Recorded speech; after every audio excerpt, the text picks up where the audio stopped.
राजा जनक जो थे सीता माता जी के पिता, बहुत बड़े दानी और ज्ञानी थे वो।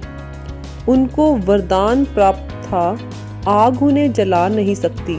दो पंडित ज्ञानी जिनको शक था राजा जनक की वरदान प्राप्ति के ऊपर, उन्होंने सोचा क्यों ना राजा के पास जाया जाए और उनसे पूछा जाए, क्या यह सत्य है? ये कैसे संभव हो सकता है? इतनी सुंदर पत्नी, सुंदर और काबिल पुत्री, सब राजपाट, सब सुख सुविधा, इन सबके बीच में कैसे प्राप्त कर सकते हैं वो ऐसा वरदान? इसी कश्मकश के चलते वह पहुंच गए राजा जनक के पास। मन में ये डर भी था, राजा से कैसे पूछें, क्या उनके अंदर है ये काबिलियत? जब वह राजा जनक के सामने पहुंचे और उन्होंने प्रश्न किया, क्या आपको ये वरदान प्राप्त है कि आपको आग जला नहीं सकती? आपकी देह पर कोई भी विपत्ति आए तो आपको कभी कोई नुकसान नहीं होगा? ये कैसे संभव है? एक राजा जो सब सुख सुविधा में है, वो ये सब कुछ कैसे प्राप्त कर सकता है? आप कोई योगी नहीं, कोई ज्ञानी नहीं, कोई तपस्वी नहीं, कैसे प्राप्त किया आपने ये सब? हमें इस बात पे शंका है। राजा जनक को गुस्सा आ गया और उन्होंने तत्क्षण उनको मृत्यु दंड देने का हुक्म सुना दिया।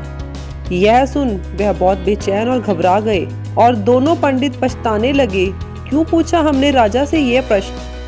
वह राजा हैं, वह कोई भी सजा सुना सकते हैं। पर राजा ने उनसे बोला, आज पूरा दिन इनकी खातिरदारी में कोई कमी नहीं रहनी चाहिए। मनपसंद व्यंजन थे उनके सामने, बहुत ही सुंदर वस्त्र जो राजा पहनते हैं वह उनको पहनाए गए। वही सारे व्यंजन परोसे गए उनके सामने जो राजा खाते हैं, और रात को मखमली गद्दे के ऊपर उनको सोने के लिए कहा गया। सारी रात उन दोनों को नींद न आई, ये सोचते कि सुबह तो उन्हें फांसी मिलेगी। चिंता में वह सारी रात सो ना पाए, किसी भी व्यंजन का स्वाद न लिया और सुबह होने का इंतजार करते रहे। कांटों के समान लग रहे थे उनको अपने वस्त्र और मखमली बिस्तर। जैसे ही सुबह हुई, राजा के सामने उन्हें पेश किया गया। राजा ने एक शर्त रखी उनके सामने।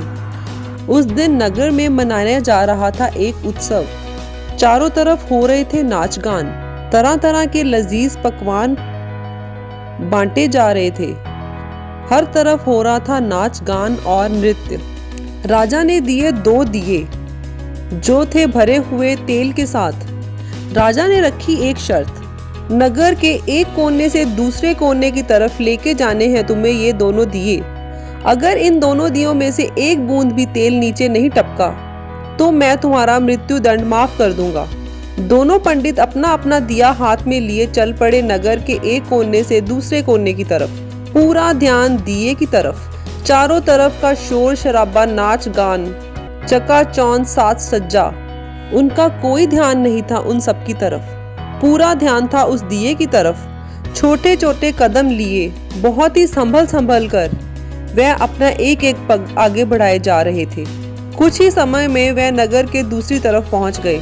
जब राजा ने देखा इन दोनों दियों में से एक बूंद भी तेल का नीचे नहीं टपका, यह देख राजा बहुत ही प्रसन्न हुए और उन दोनों पंडितों से पूछा, तुमने चारों तरफ देखा क्या हो रहा था? चारों तरफ का नाच गान, शोर शराबा, चकाचौंध, क्या लुत्फ लिया तुम दोनों ने उसका? सुंदर वस्त्र और आभूषण, मखमली बिस्तर, अत्यंत स्वादिष्ट पकवान, क्या तुमने उन सब का आनंद लिया? वह दोनों पंडित बोले, सारी रात हमें नींद नहीं आई, यही सोचते कि सुबह हमें मृत्यु दंड दिया जाएगा, और इन तेल के दियों के साथ हमें कुछ नहीं पता चला कि हमारे चारों तरफ क्या हो रहा है। हमारा पूरा ध्यान इनकी तरफ ही था, एक बूंद भी नीचे नहीं गिरनी चाहिए। राजा बोले, मैं राजा हूँ, शानो शौकत, सभी सुविधाओं के बीच में रहते हुए भी मैं एक पल में ये नहीं भूलता कि मेरी मृत्यु भी आएगी।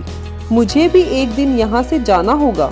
जैसे हाथ में दिए लिए तुम्हें हर क्षण ये बात का ज्ञान था कि हमें मृत्यु दंड मिल जाएगा अगर एक भी बूंद नीचे गिरी, उसी प्रकार मेरे चारों तरफ सभी सुख सुविधा होने के बावजूद भी मैं हमेशा यह ध्यान रखता हूँ, अगले पल किसी क्षण भी मैं मृत्यु को प्राप्त हो सकता हूँ। इसी बात ने मेरे अंदर की चेतना को हमेशा ही जगाए रखा।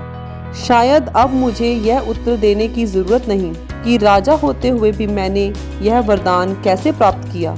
यह सुनते ही उन दोनों की आंखों में आंसू आ गए और वह राजा के पैरों में गिर गए।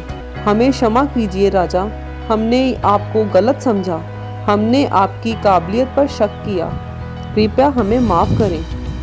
राजा जनक बोले, अगर मैं तुम्हारे साथ यह नाटक नहीं करता तो शायद तुम ये सब कभी ना समझ पाते। यही है राजा का गुण, जो हरदम रहे एकाग्र, सब सुख सुविधा, सब नाच गान, सब जिम्मेवारियों के बीच में वह कभी ना भूले अपना लक्ष्य। यही बनाता है राजा को एक राजा। जीवन में कहीं भी जाएं, कोई भी सुख सुविधा को पाएं, ध्यान रहे अपने लक्ष्य की तरफ। यही मूल मंत्र है एक इंसान को कामयाब बनाने का। Stay tuned for my next video. Do like, share, subscribe. Thank you. Have a nice day.